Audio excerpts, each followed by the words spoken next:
महाराष्ट्रातील वीज विभागाच्या खासगीकरणाचा प्रस्ताव आणि 2030 पर्यंत खापरखेडा चंद्रपूरसह 10 शासकीय वीज प्रकल्प बंद करण्याच्या कथित योजनेवरून विधानसभेत जोरदार राजकारण रंगलं।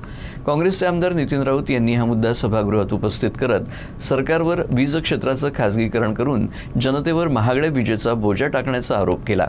सरकारच्या या भूमिकेमुळे ग्राहक आणि राज्याच्या महसुलाचं नुकसान होण्याची शक्यता असल्याचा दावाही त्यांनी यावेळी केला। MERC ने महावितरणला अदानी पॉवरकडून 1600 मेगावॅट वीज खरेदीला मंजुरी दिली आहे।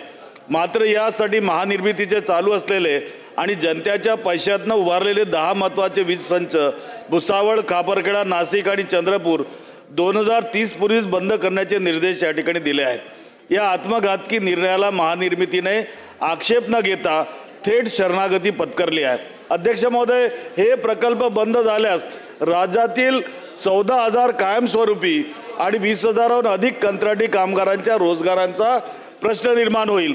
तसेच देशातील विजेची मागणी पाहता जुने औष्णिक वीज प्रकल्प बंद न करता फ्लेक्सिबल मोडवर चालू ठेवण्याच्या केंद्रीय वीज प्राधिकरणाच्या नियमांचे सरळ उल्लंघन आहे। अध्यक्ष महोदय, आधी स्मार्ट मीटर, स्थिर आकार आणि इंधन समायोजन आकारामुळे FSC सामान्य ग्राहक होरपडत आहे। आता सरकारी स्वस्त वीज बंद करून खाजगी कंपन्यांवर जर सोपवलं तर यासंबंधी येथील नागरिकांना मोठा भुर्दंड सहन करावा लागणार।